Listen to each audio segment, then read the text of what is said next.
Well, we're very lucky today. We have a special guest, Ginger, with her mom, Piper.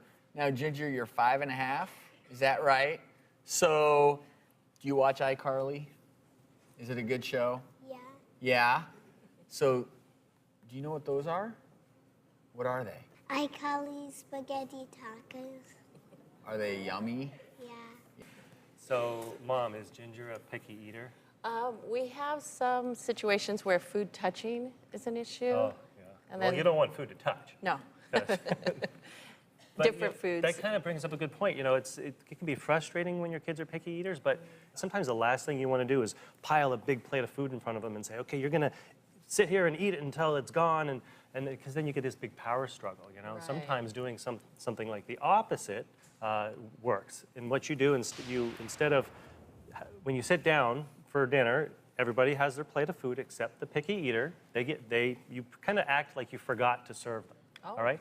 And you don't pay any attention to them. You're sitting there eating your food. Usually within about a minute, the picky eater is going to be asking for what's on your plate, and then your problem solved. But I have a few other good tips for kids. Why don't you guys, you want to join me at the little kids table? Wanna do Okay, that? let's go.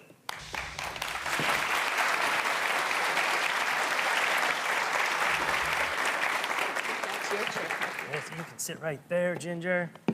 So the first thing, you know, everybody loves a buffet. You know, I love a good Sunday morning buffet. Well, I call it the nibble tray. It's actually the little kids buffet. And what you do, you take either an ice cube tray or a muffin tin, and you fill each compartment with a good, healthy food. You know, lots of colors here. You got the eggs and the carrots and some sandwiches.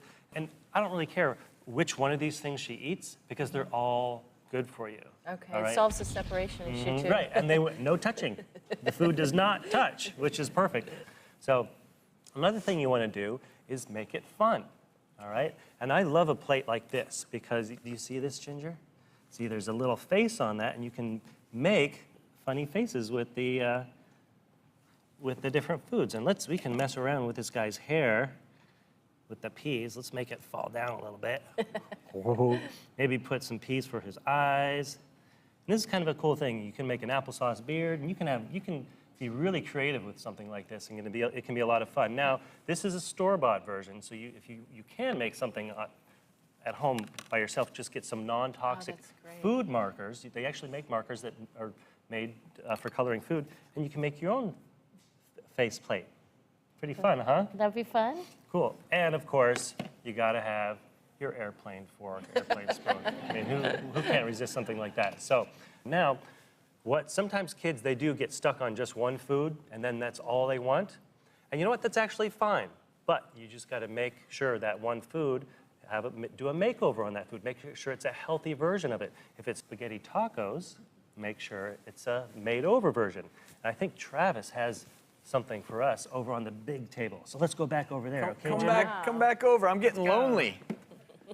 Usually it's a privilege to stay at the big kids table, but I was liking that food over there. So you bring up such a good point, Dr. Sears, which is you love spaghetti tacos, right?